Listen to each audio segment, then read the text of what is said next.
Hi, folks. Welcome. It is, I forgot what day. Today's Wednesday, March 4th, 2020. Waiting for Elly. She should be here any minute. She does another program right before this, and so she's probably wrapping that up before she joins us. Did you guys see what David Harris did yesterday? I'm not sure where he was because I looked at it. I just saw it real briefly before I clicked on to start the program here.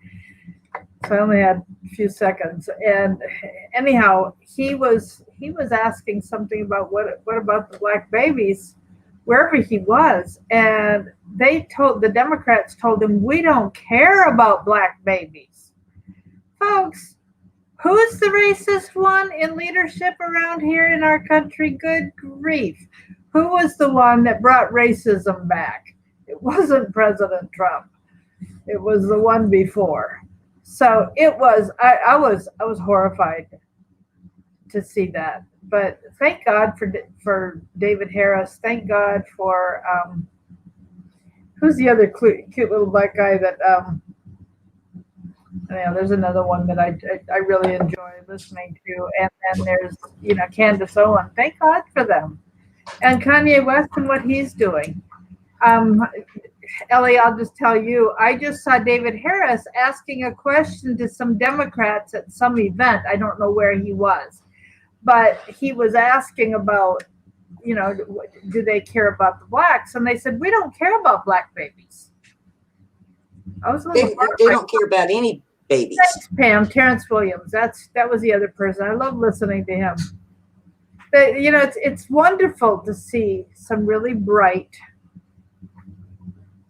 black young men and women stepping into positions of real leadership in the country. And I appreciate them so much. Charlie Kirk too. He's a young guy. He's going to colleges and everything. I appreciate what he's doing. Well, that's weird. Incoming call and it only half rings. I don't know what that was. And then another piece of interesting news I just saw on Facebook before I clicked on here. I just opened Facebook up real quick because somebody had shared something. I wanted to see what they had to say. There's a rabbi in Israel who has predicted that Netanyahu is the last president before the coming of the Messiah. Now we know the Messiah that they are anticipating is actually going to be the Antichrist, not Jesus Christ. So they will wake up. There are many who will eventually wake up and realize that they've been duped and will turn to Christ in large numbers. It's amazing how many Jews are coming to Christ right now. It's wonderful. It really is an indication because, the non-Jews, the Gentiles, were grafted into God's family. And, the Bible predicts that at the end, they will come back. They will come back into faith with God. So, anyway, it's always interesting to hear when you've got something prophetic coming out of a rabbi, what they indicate.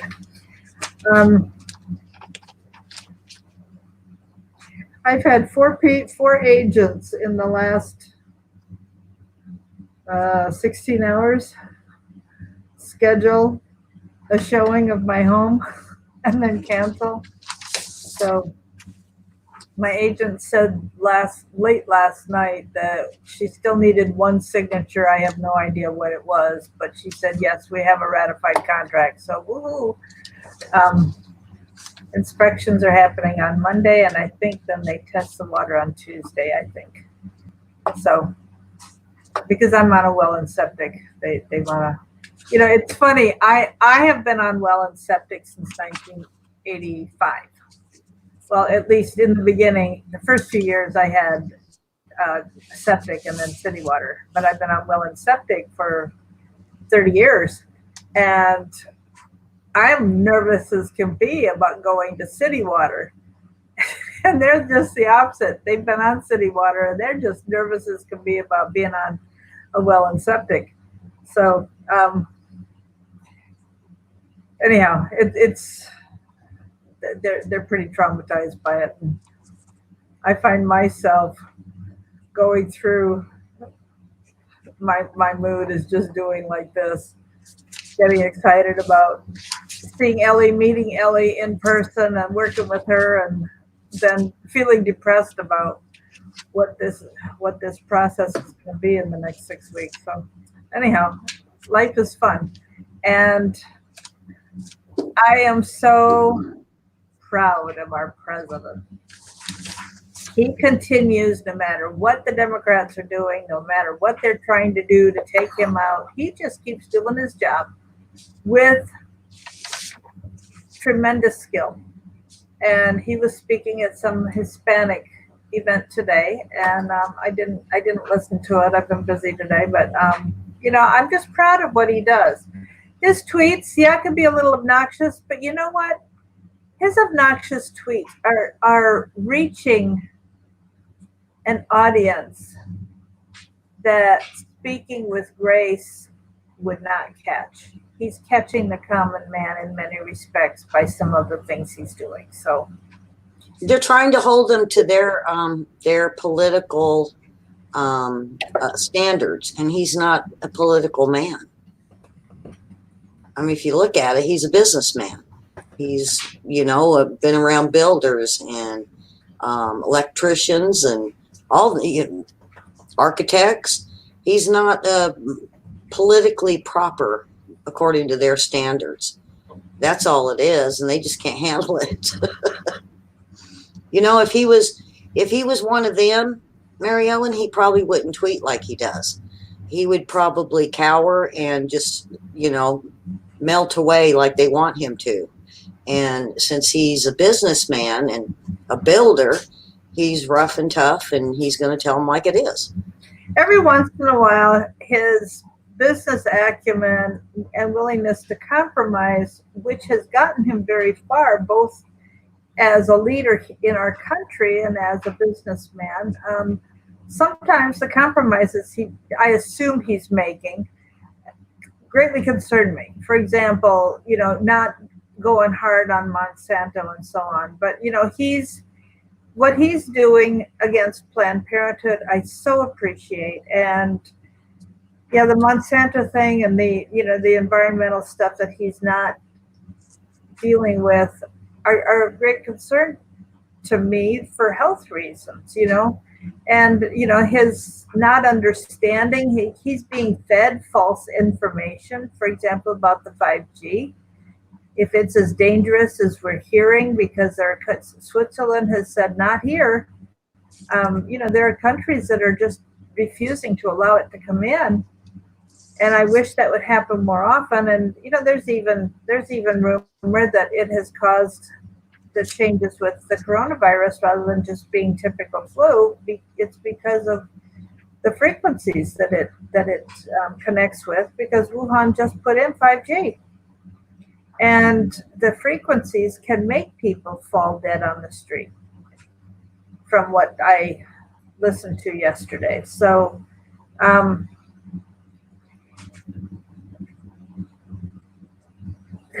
I think answering MW about Biden getting the nomination, yes, he's getting a lot of high-powered endorsements. That's the Democratic Party was very concerned about his surviving as the candidate because of his dementia and all the mistakes he made. But Bloomberg, they asked Bloomberg to run. The DNC asked Bloomberg to run. And Bloomberg will certainly still be putting all his money in. The DNC is panicked about the truth that Bernie tells about socialism. And so, all the other Democrats are socialists too, but they're trying to hide it and pretend like they're middle of the road, which Biden has pretended to be. So, I saw a funny meme today on Facebook, and it talked about Kamala Harris, black woman, Cory Booker, black man, the what was it Yang, being Asian, and they went through all the different races for all the different candidates, um, making fun of Pocahontas and so on. And then at the very end, of course, it was a red X, red X, red X, not these people, not these people. And right at the very bottom, there's a big green check mark against Bernie and Joe Biden. Yeah, let's go for the old white guys. And I just thought, oh man, I don't know who put that meme out, but talk about racist. Ay, ay, ay. Yes, Biden is definitely establishment, and they will do everything they can to cover him. They are hoping that he will be able to avoid prosecution for his stuff with Ukraine because it'll look like Trump's coming against his opponent and so on. And Pam, you're right. A vote for Biden will be a vote for Obama, and Obama will have his hand back in government. There rumors are everywhere about who's going to be his running mate, and Michelle Obama's name has been put up. Certainly, I think what is way more important than Biden getting, if he were to win, is who his running mate is, because they will Article 25 Biden right away, I would imagine, and bring in his running mate. So it's going to be scary to see who he picks for a running mate or who they tell him to pick. Yeah, they're planning on the deep state coming back in power, and Mimi loves respect for law. You're talking about Trump, and we definitely need lawlessness to be fixed in the FBI and CIA. And our judicial system still, especially since he hasn't been able to replace people here in D.C. and New York yet, we still have a socialist, Soviet-style judicial system. Bernie is not done. He is very close behind. Last I heard this morning, Biden has 55 delegates and Bernie has 44, I think, or 52 to 44. Anyhow, it's in the 50s and 40s. So fairly close. Fairly close. And Linda says she'll never feel safe in a court of law. The last thing you want to do is run into any trouble legally with anybody. And that's hard to do.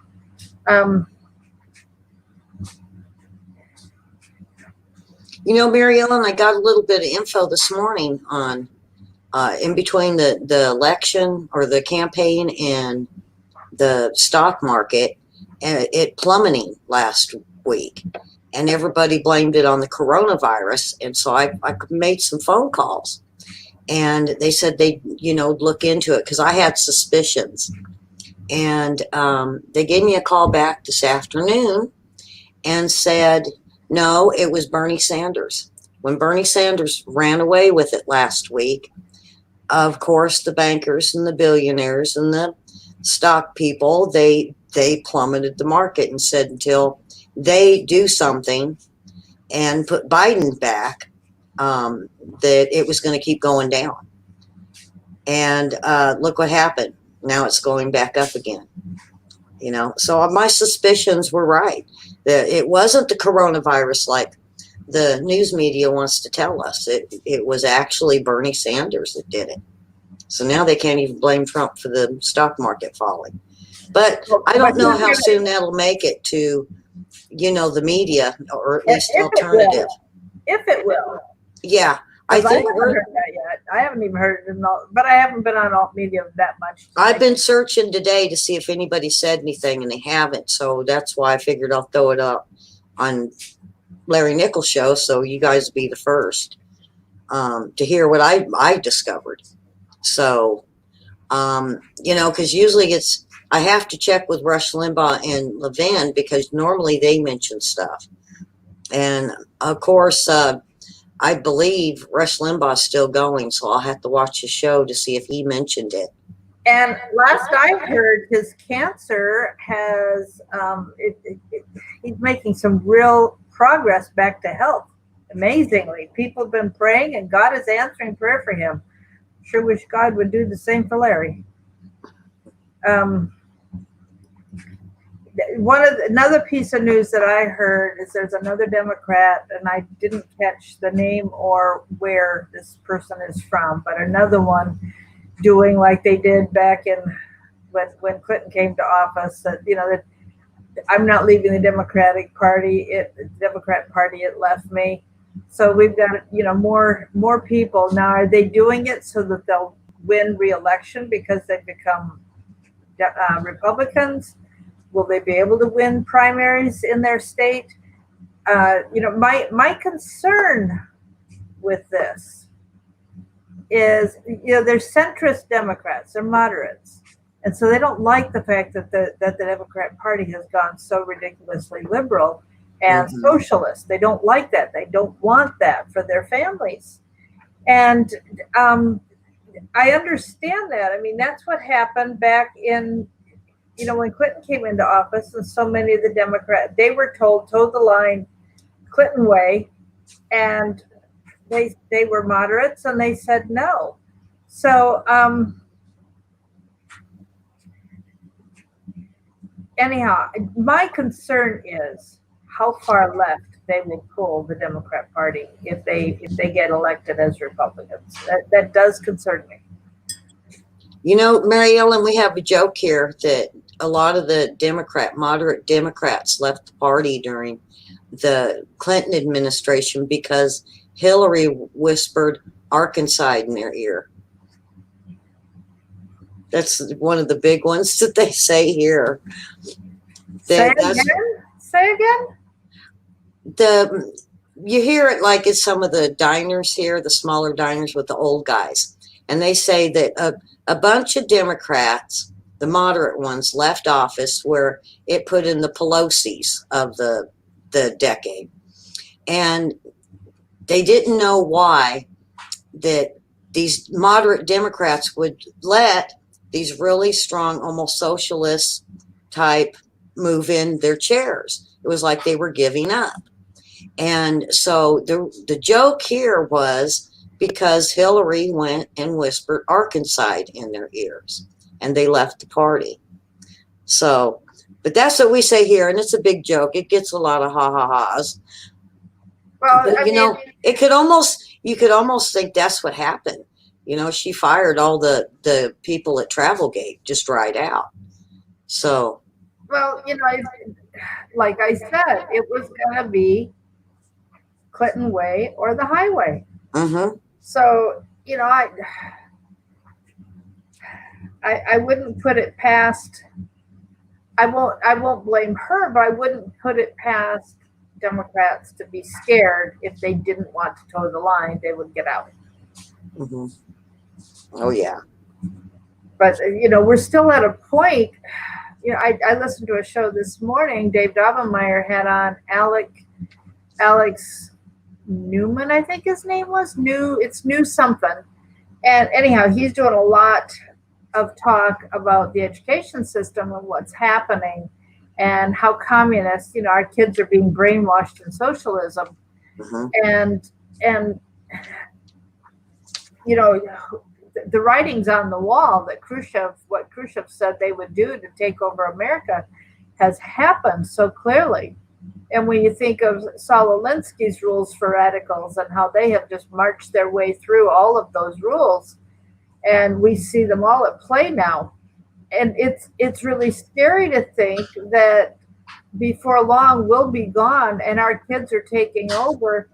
And look at the inconsistency. You're sending your little ones to school, telling them to listen to and obey their teacher, and then they come home talking about what the teacher told them about far out of sight, awful stuff that's just plain wrong.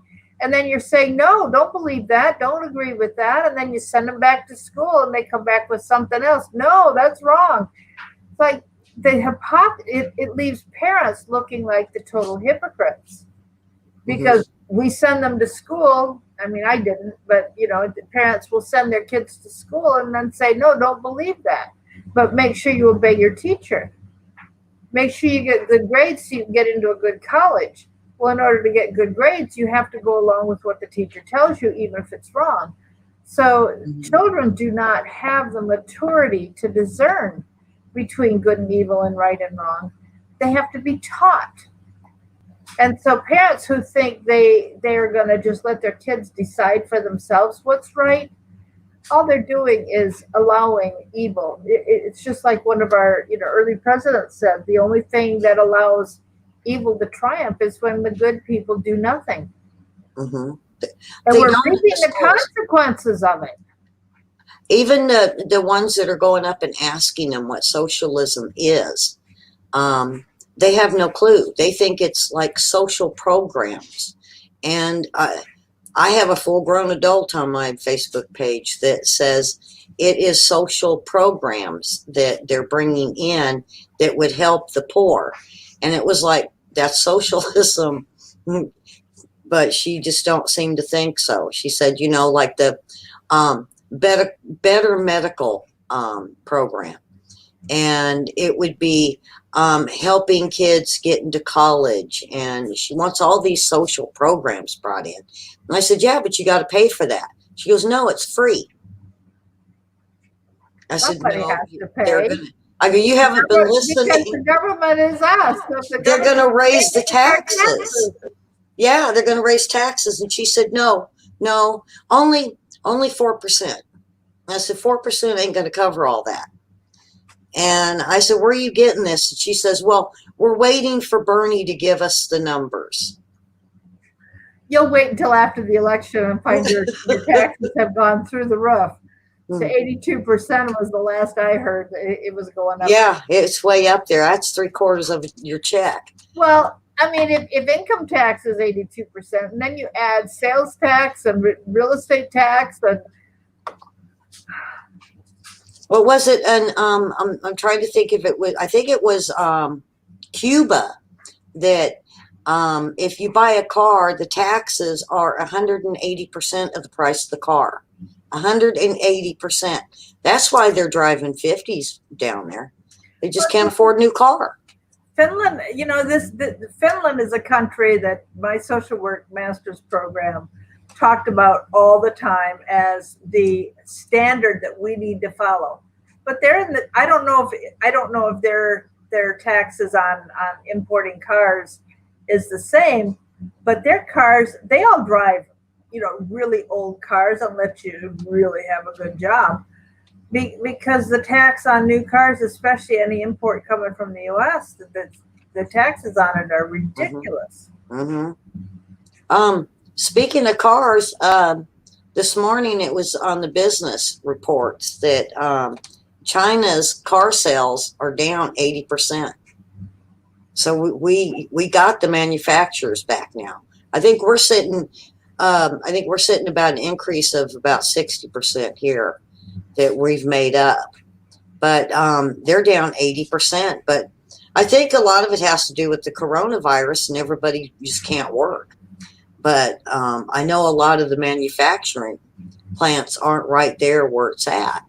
So it's that's hitting them where it hurts right there. 80% down. Now they understand how we felt here when it was unfair. But I'm not saying Trump is being unfair.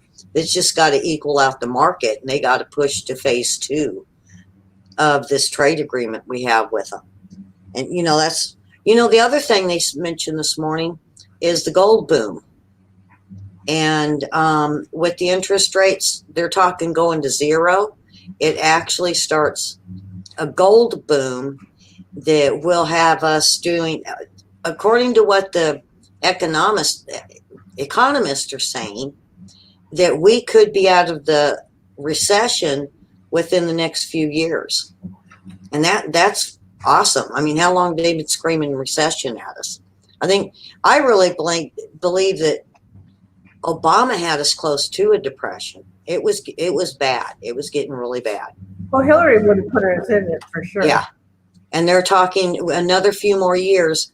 If we can keep the Fed rate down, we might be able to get ourselves out of the recession and actually a progression type of economy, which would be great. We just need to get all these manufacturers back for the economy to grow again. That's what they did during the Great Depression.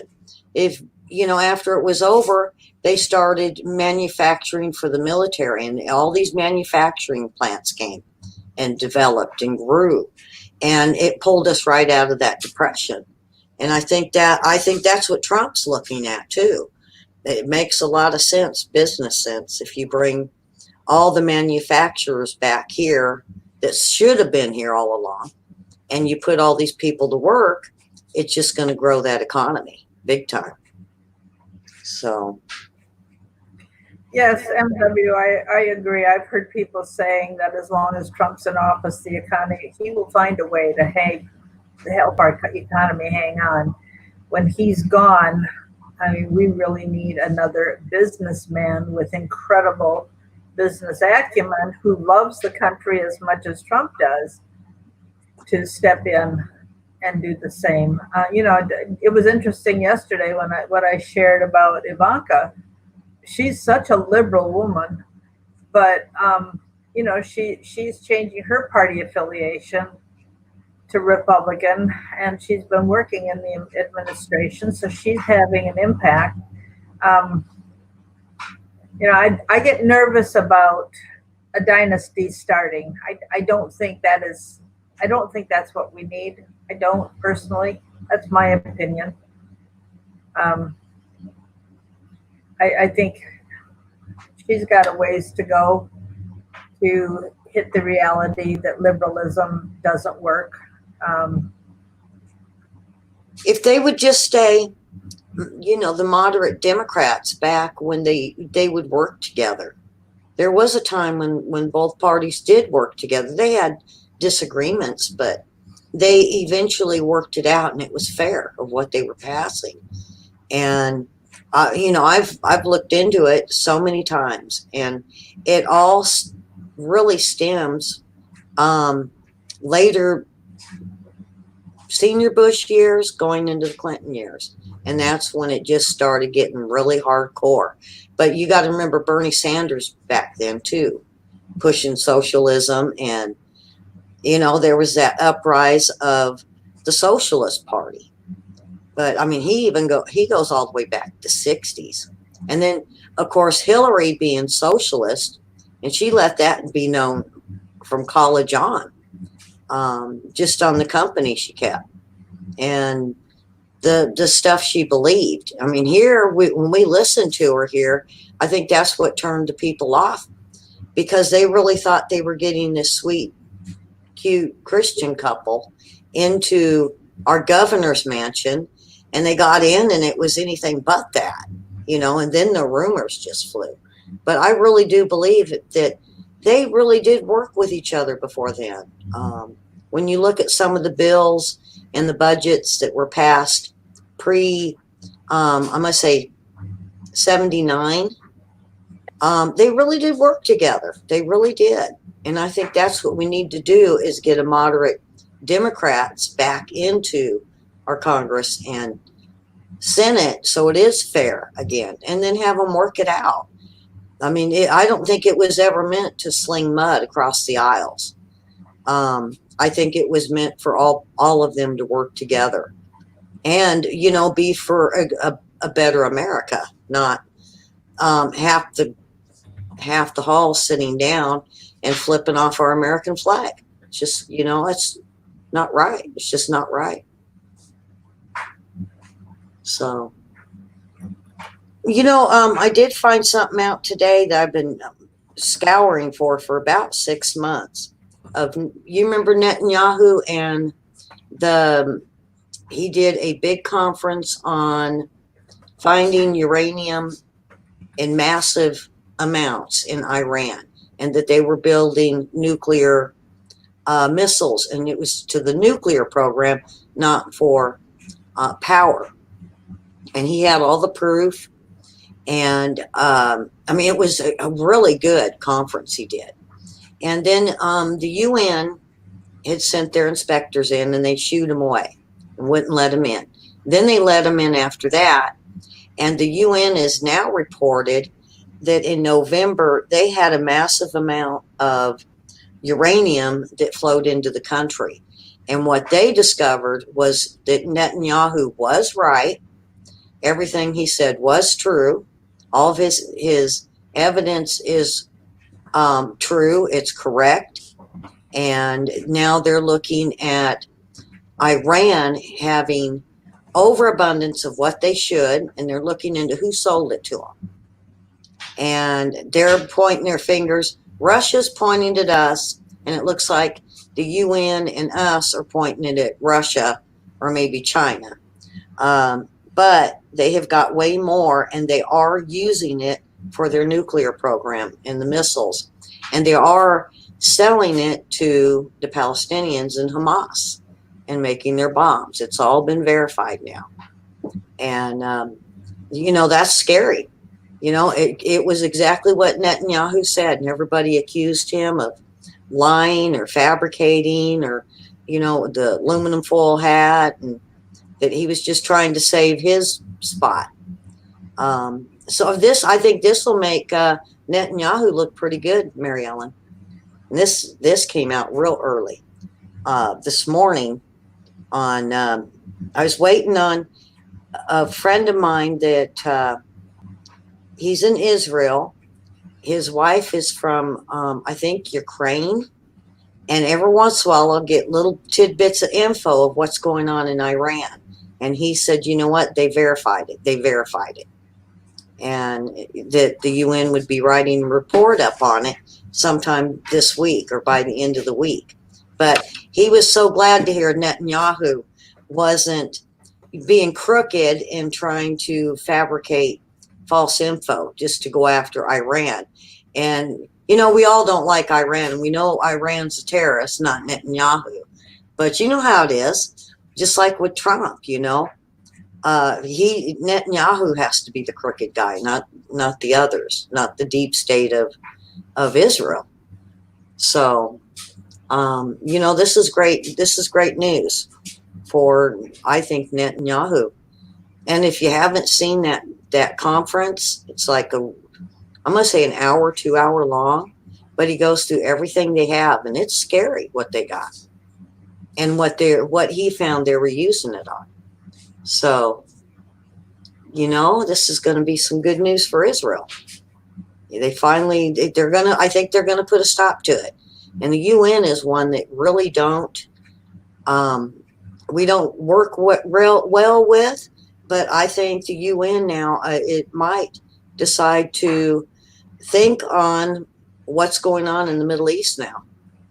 And because it's just going to end up in one big old fight, and I'm not sure whether to even believe the Taliban really wants peace. Those are some rowdy people over there, Mary Ellen. It's like putting a bunch of bullies in one room and seeing what happens. Or putting the Bloods in the Crip in a room and say, okay, you guys settle your differences. We're going to give you knives, guns, and bombs and tanks. See how it turns out. It's interesting to see, who all's in Syria right now. And, that one half wants Assad out again or still, and the other half is determined to help him stay in because he refuses to go. And Isaiah 17:1 talks about the day is coming when Damascus will be a ruinous heap, and that has never happened yet. That is still a prophecy to be fulfilled. It's close. It's close. What they've done, the bombings and the war over there on Damascus, it's so sad. It's so sad. And sorry, let me see what it is. That's just your popcorn maker, huh?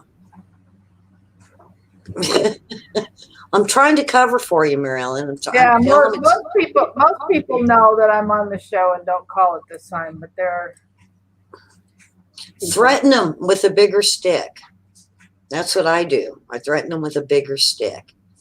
And so, but it's so the end times and Revelation, it's all going to unfold in the Middle East and Israel. And a lot of people want to look over at the United States. But it is written in the Bible that the last days were to look towards the Middle East. And, you know, when you look at what's going on over there and you read Revelation and some of what the last days of what Jesus foretold, it's just all lining up. It just really is. And I feel sorry for the people over there, the Christians over there, to have to endure this. And we think we endure so much. But, you know, you see Hamas firing on Israel, and you see these people like running to duck into these basements with their helmets and their vest and, you know, their water and all, you know, their little bit of belongings, and just huddled, just looking scared. And kids, even kids. And it's so upsetting that they go through that. And I guess that's the trusting in the Lord, you know, that he's going to make it better, and he'll be here, and he will.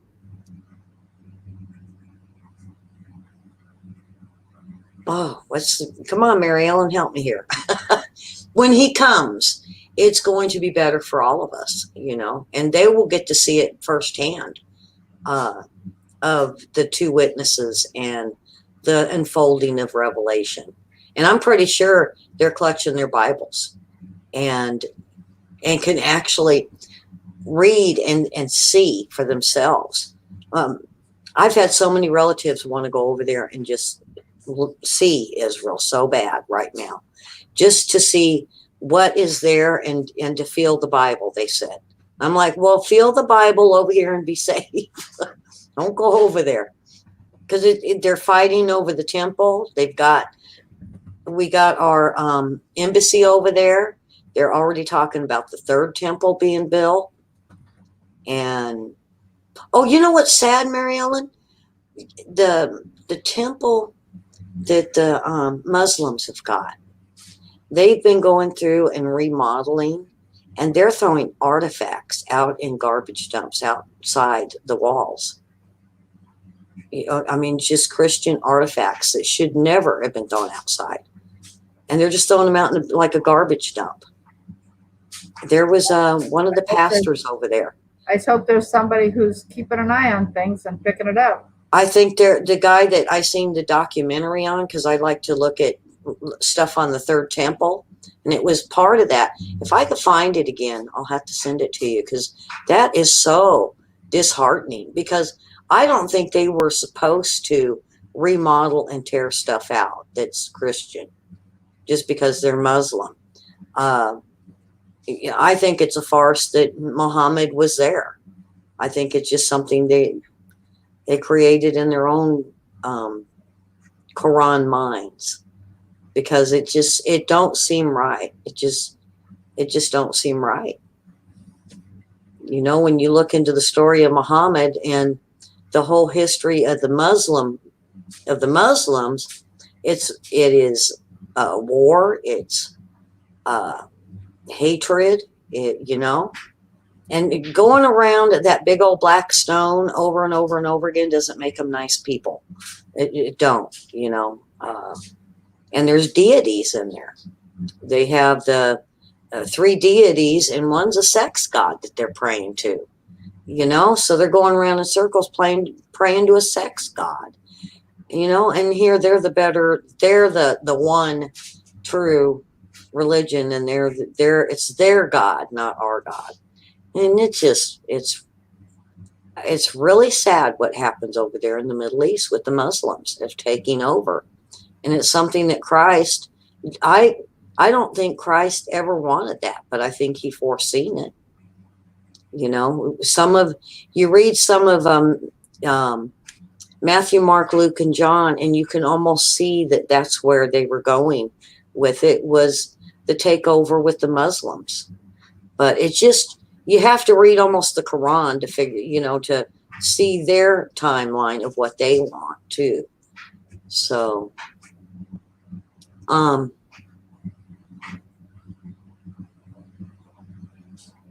Yeah, Sherry, you're right. Oh, I'm thankful every day. My life has been so blessed this year since the 1st of January.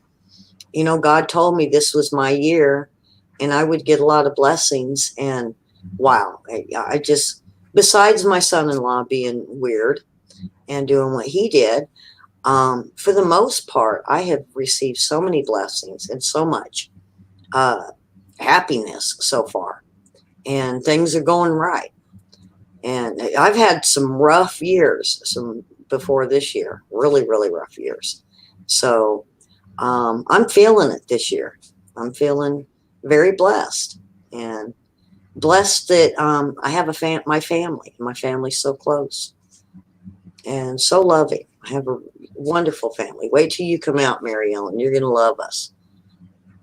You're you're either gonna love us or think we're all crazy.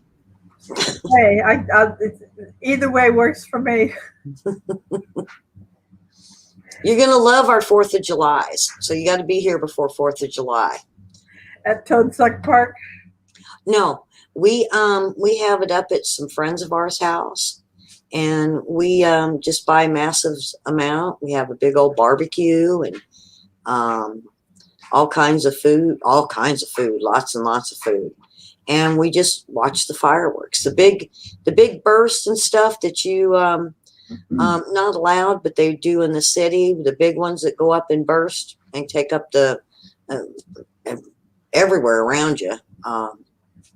We could do that. All the fireworks are legal here for us to do. So it's beautiful. We have a beautiful 4th of July. And Wow, so you're going to have a good time this year. sounds scary. Hey, it's going to be hard to beat 4th of July in Washington, D.C. with the Capitol Fourth.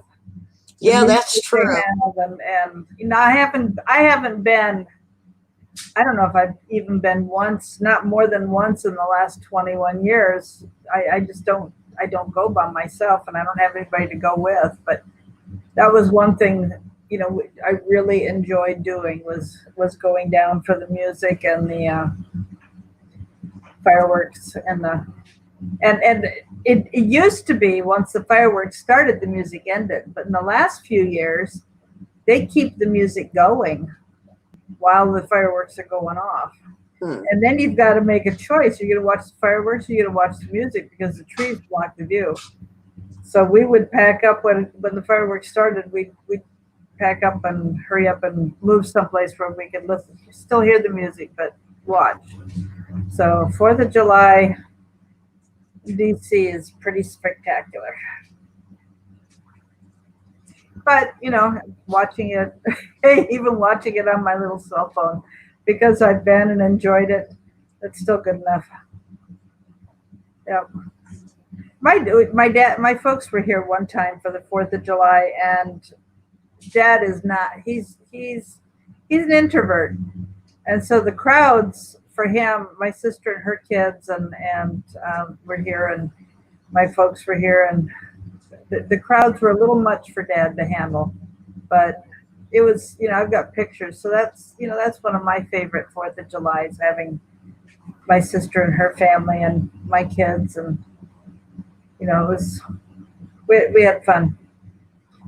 And if you sit far enough away, the crowd is not as heavy, and so your kids, you know, when you've got little ones, they can still run around and play and jump and dance and be silly and even make a little bit of noise because it's the speakers are everywhere, so you're not missing a whole lot.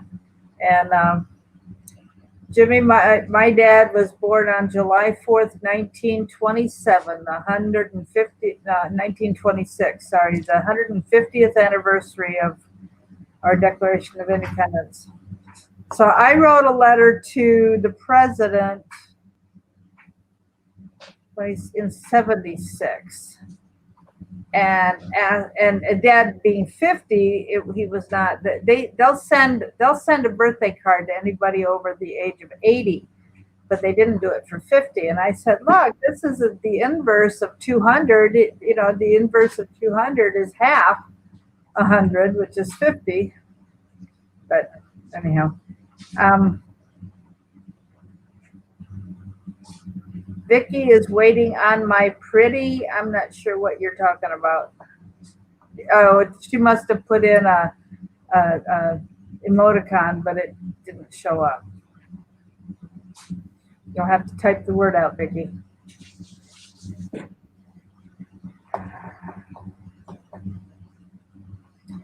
So, yes, Chris, God did promise to bless the countries that bless Israel, and we're expecting Netanyahu to be able to form a government and to bring this peace deal forward. So it'll be interesting to see what happens with that. Yep. Sherry has 300,000 people on the riverfront for a military air show and music. Where is that, Sherry? Is that the one up on, is that New York? Is that the New York City one, or where is the riverfront military air show? I was in Annapolis one year, a few years back, when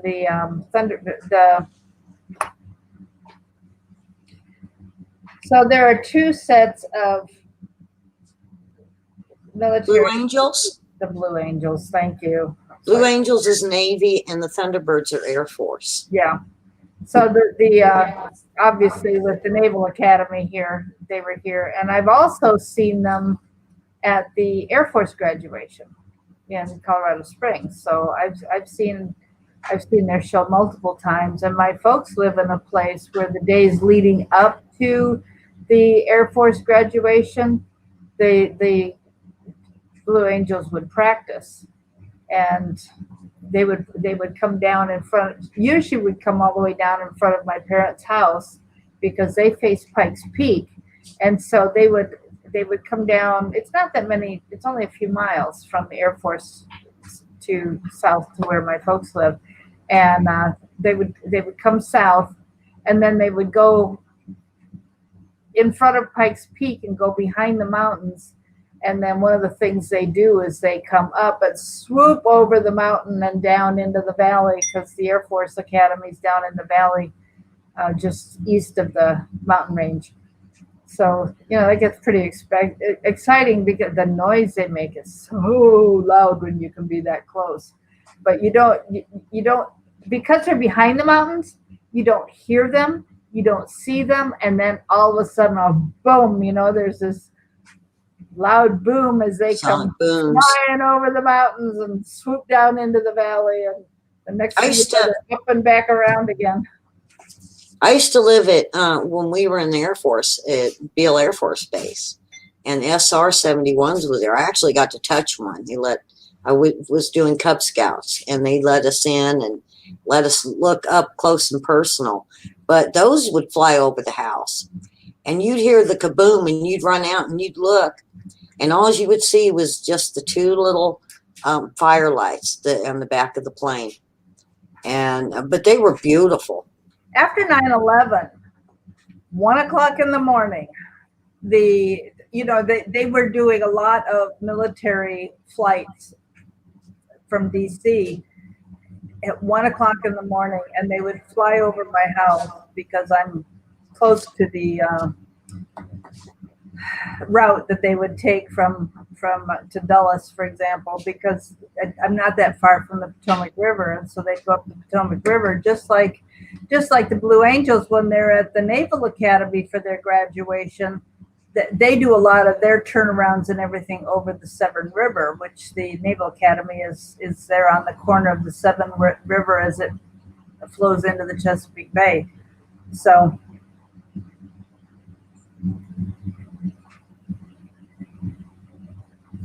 that's cool, Sherry, getting an invitation. It sure is. Now, does that mean meet him in person, or is that an invitation to come to one of his rallies? So, I thought it was awesome when on his debate with Hillary that he had the rape victims of the Clintons there. I just wish he would have taken Linda Ives with him. I wish she would have had her there. And I don't know if she got an invitation. She might have.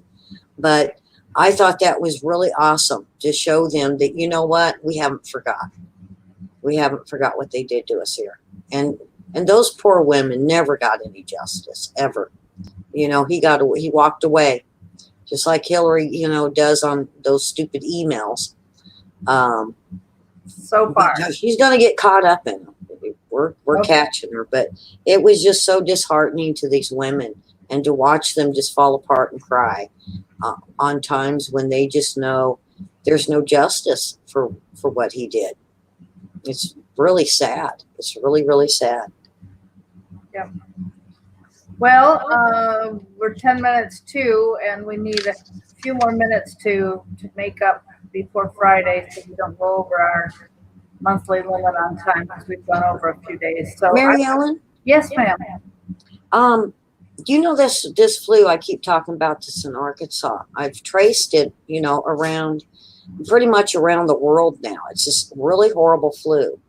And check this out. It has killed 8,000 people, and 180,000 people are sick with this flu.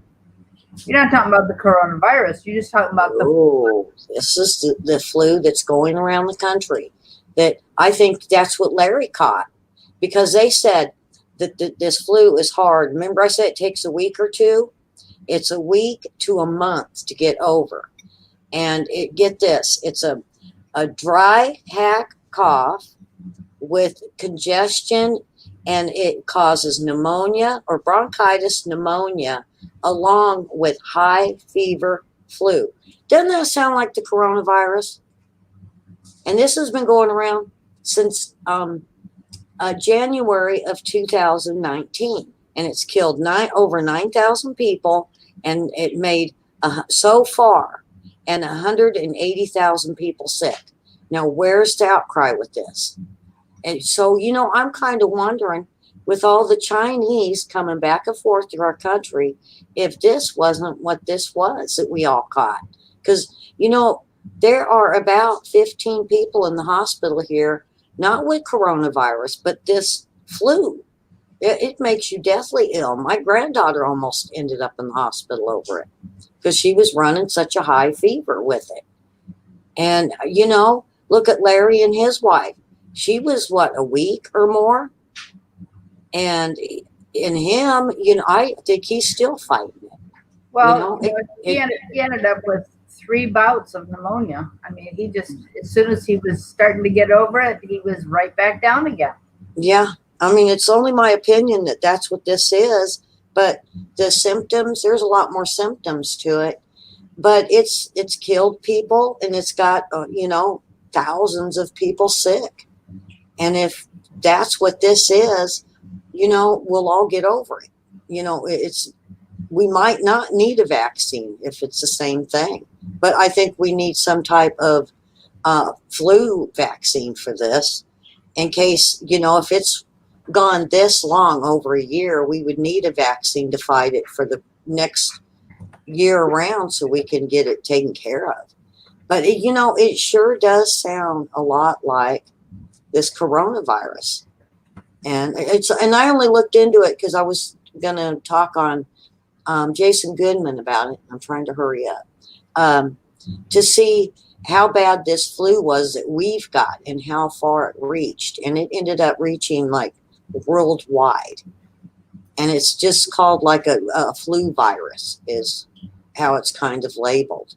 And, you know, maybe that's all that this is.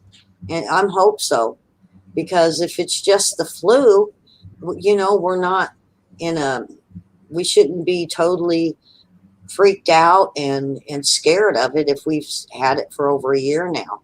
I mean, the flu kills the weak, the elderly, those with the low immune, and babies.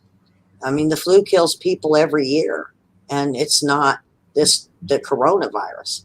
But it's something to think on, and we'll have to keep an eye on see what happens with it. So I guess we're done. Yep. Folks, if anybody wants to help donate to Larry and keep whatever his family needs going, You can text me and I will give you Mark's PayPal account. We can't use Larry's PayPal account right now, and we need to, use his friend's account. And Mark is his best friend. They've been best buds since junior high, at least, if not sooner. So, looking forward to meeting him too. Got a lot. I have more friends, I think, in Arkansas than I have anywhere else in the country. So, I'm looking forward to getting there to meet y'all.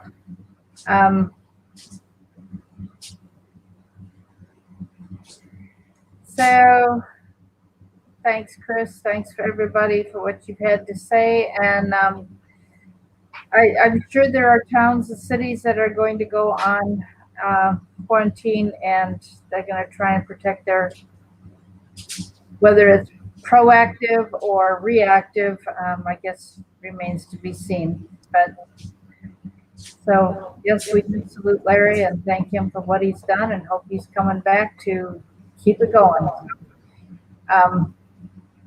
Yeah, I've heard that too, Sherry, that it was definitely a population bioweapons. That is the quote conspiracy, that it is one of the ideas of running around the alt media. So that's it for today, folks. We will be back tomorrow. God bless you tonight, and have a good one. If anybody wants to pray, we will do that at 9 o'clock tonight. The conference call number is at the bottom down here. So thanks a lot. Bye.